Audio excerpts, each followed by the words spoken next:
I think we're good here. All right, I'm with Sidney Baxter with Paws for a Cause, right? Pause with a cause. Paws with a Cause. I wrote with the cause down and then I second guessed myself.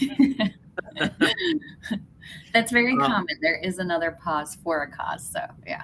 okay, Paws with a Cause. Um, yeah, so why don't we just start out with a kind of like a quick overview of Paws with a Cause, where you guys are located, and then we can kind of go from there. Yeah. So, here at Pause with a Cause, we train service dogs for people with disabilities. And so, we actually do four different categories, and that's service dogs for mobility, service dogs for children with autism, seizure response dogs, and then hearing dogs. We've also recently started placing facility dogs. And I guess when I say recently, that's still 10 years ago. So we've been doing it for quite a while. Um, we were founded in 1979, so we've been around doing service dogs for people with disabilities for a very long time. We actually are a national organization, which people don't always know, but we're based right here in Wayland, Michigan. But we serve places all over the country. So we have clients down in Florida, we have clients in New Jersey, New York City, some in Arizona. So we're kind of all over the place. Um, and really, our mission is just to enhance the independence and quality of life for people with disabilities, and that's through the partnership of a Paws dog. So these dogs go through 2 to 2.5 years of training to be able to serve this person and help them live independently. And they can do all kinds of tasks. They're custom trained to that person. So we're going to figure out that person's lifestyle and exactly what kind of dog they need, what tasks they need help with. And then we're going to custom train that dog to them. Sometimes with service dog organizations, you'll see that they just do blanket training. So maybe the dog just knows a standard 8 tasks and you don't really get to customize the dog to you. So that's kind of what makes Paws a little bit different than other service dog organizations. Um, How but does yeah, that how does yeah. that work? So like, they're customized. So let's say, I don't know, Bob has autism and Bob wants to have a dog. So Mhm. does Bob come to your facility and you really dive in deep to what his needs are and his habits and stuff like that? So how does that work specifically for each person? Yeah, that's a great question. Our application process is pretty in depth because of that. So we're going to get to know the person's like daily routines, what their occupation is, and where they're going throughout the day, their typical environments to make sure that that dog is able to be in all of those places. It can do the physical work that's required, but also we're going to take a look at the dog's personality. So a really good example of custom training that we have here, there was a woman who came in and she was a marathon runner. She needed a hearing dog to help alert her. And, when you're running, you're not going to hear cars honking at you if Yep. you're deaf, hard of hearing. Typically, what we would train for someone who is deaf or hard of hearing is one of our smaller breed dogs, like a Papillon. So they're about a little 12-pound dog, pretty tiny, and they're not going to be able to keep up on a run with her. So what we actually did is take a high energy lab, lots of energy, just ready to go and run and everything. And so we custom trained that dog to alert to, the sounds that she would need. And that can be all different kinds of sounds depending on what they need. So maybe it's their cell phone ringing, an alert at from the oven or something, smoke alarms, and even babies crying. So if the person has a child and they want a dog to be able to alert to that. So yeah, all different kinds of things, really. We're Yeah. going to get What to about know the client for sure. Yeah, what about types of dogs? So you kind of mentioned you went with a lab, right? But Mhm. what does that look like across the board for all the different disabilities that you service? I mean, there's got to be specific dogs that are probably more specific to the specific disability. What does that range look like for you guys? Yeah. So we typically will work with labs and Goldens, and that's mostly because they are so loving with people. They want to work with people. They have the right energy, the temperament, and they also really love food. So that food motivation makes them a lot easier to train. Um, they want to work for a treat. So we'll see those quite often, especially with the service dogs for mobility. So counterbalance is something that we train for. And so if they're needing to support someone, maybe from standing up in their chair or their wheelchair, um, that dog has to have the hip strength and that physical strength to be able to support the person. Um, so that is something that we'll see with the labs very often. But we do also use standard poodles. That's for a hypoallergenic option. So if there's allergies in the home, we're going to place a poodle with them so that they're getting help with all the things they need and also not sneezing all the time. Yeah, um, yeah, for sure. and then we have the smaller breed Papillons that we use as well. And those are pretty much only hearing dogs because they can't do the mobility work. But they are just a little bit easier to manage and also could easily go into a retirement community, just a little bit different. Is that what you mean when at the very beginning you said facility dogs? Is that like a dog that lives at a retirement community, or is it like a dog that's at a school? What is a facility dog? Yeah, so a facility dog is a dog that is going to go in and serve multiple people. So these dogs are often placed in schools, in hospitals, and things like that. So facility dog is different from what I'm talking about with the custom training of clients. But these dogs are also custom trained to the facility. So a good example of this is like a dog at a hospital is kind of trained to take medicine, which isn't really medicine, it's just chicken broth. But they're trained to take that in front of a child patient who is maybe a little fearful of taking their medicine. Gotcha. And then it kind of gives them the confidence like, oh, if I see Checkers is one of our facility dogs that we've placed at Phoenix Children's Hospital. So if they see Checkers, wagging his tail and didn't really hurt him to take his medicine, then they're like, oh, okay, it'll be fine for me too. So they kind of provide a comfort and like an emotional, stability in kind of a scary environment like a hospital. Yeah. And then at schools, they're also providing that emotional support, helping counselors to have conversations that are, maybe difficult and can also be used as kind of a reward system for children. So if you read all of the pages of the book that you need to, you get to hang out with Mystic, the golden retriever. Yeah, there's a dog at our kids' school, Oh, at the high school. really? That's Yeah, cool. yeah. I don't know if I've ever seen it, but I do.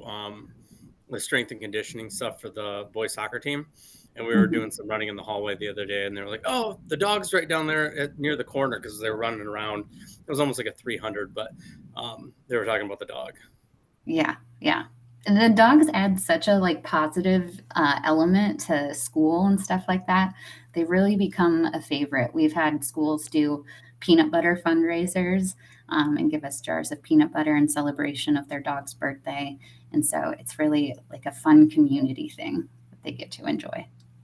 How many like on a given time? It's probably different all the time, but how many dogs are you training?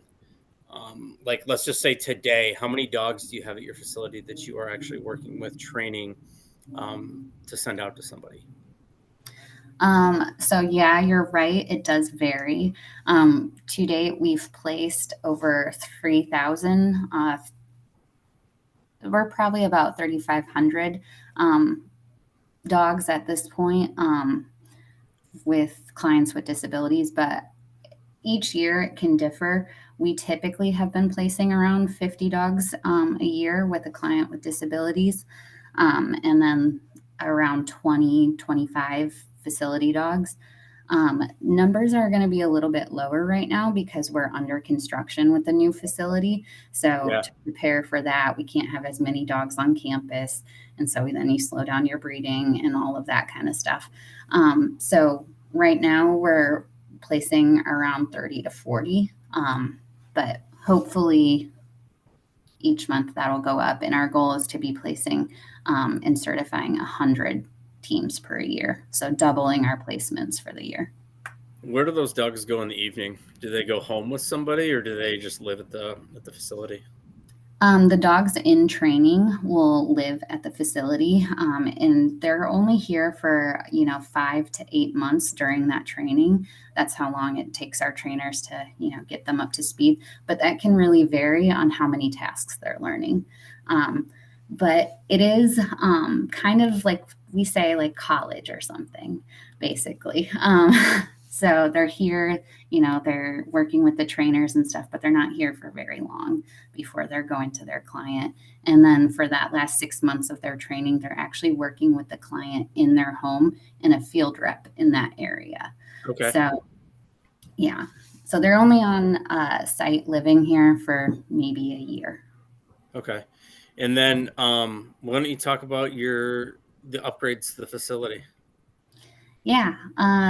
So it's a big project.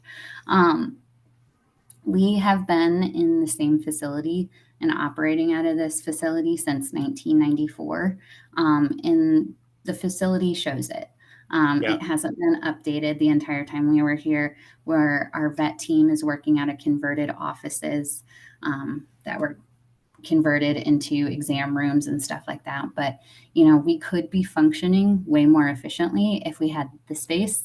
And also just like the, dedicated spaces to, veterinary care or more kennels and things like that. We're definitely very limited on our spaces here. So with the new facility, we're going to do a whole new training center. And basically, the cool things about this is that it's going to provide kind of an outdoor public environment within our facility so that the dogs can practice their skills before going out in public and just kind of get more training here. And the trainers don't have to leave and come back and leave and come back.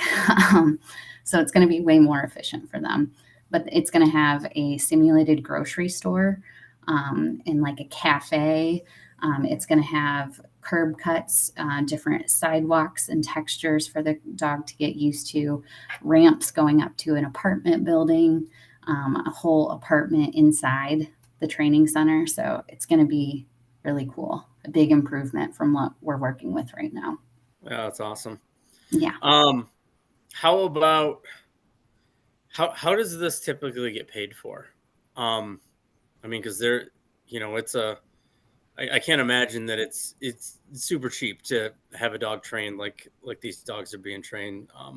So how does that usually work? Is that out of pocket, or is there some type of health coverage that kicks in? Yeah, unfortunately, there is no government funding or health There. insurance that covers the cost of a service dog for a person with a disability. So we actually provide our dogs at no cost to our client, and the cost to breed, raise, train an assistance dog and custom train it for that client and get it to them is estimated to be about $35,000. Yeah. So we run on donations from individuals, corporations, foundations, things like that. We are all philanthropy. So it's very helpful when people make donations to cover that cost. I bet that's super cool. I mean, I was thinking in my head, it can't be cheap for all the training and everything that goes into this process. And Right. in my head, I was kind of thinking probably in that number range, and I'm like, man, how does this get paid for? Because that's a significant amount of money to put out. But that's super cool that you guys have so many people that sponsor and corporations that come in and help. Yeah. Are they companies kind of all over the place, or most of them kind of mid-Michigan, West Michigan companies? I would say a lot of our donors are here in West Michigan, but a lot of them are all over the place too in the areas that we serve. We have donors in, Arizona and Florida and all different kinds of places. So, the support is wonderful no matter where it comes from. So, How do people get involved in that? Is there a spot on your website to learn more about donating or becoming like a corporate sponsor? yes, there is. So, if you visit our website, there is a button that says to donate right in the top corner. It's red. So, yeah, if people are interested in getting involved or if they wanted to donate to specifically the facility renovation project, there is a whole page dedicated to that that kind of goes into more detail and even shows some pictures. So, Cool. How long have you been with the company? I have been here for about a year and a half. Okay. Yeah. Sorry if you hear my dog barking. I've got two upstairs. That's why I usually do the stuff downstairs because the Amazon guy and the UPS guy and the mailman, and it's just like all the time they're barking out the window. Oh, yeah. Yeah. Yeah.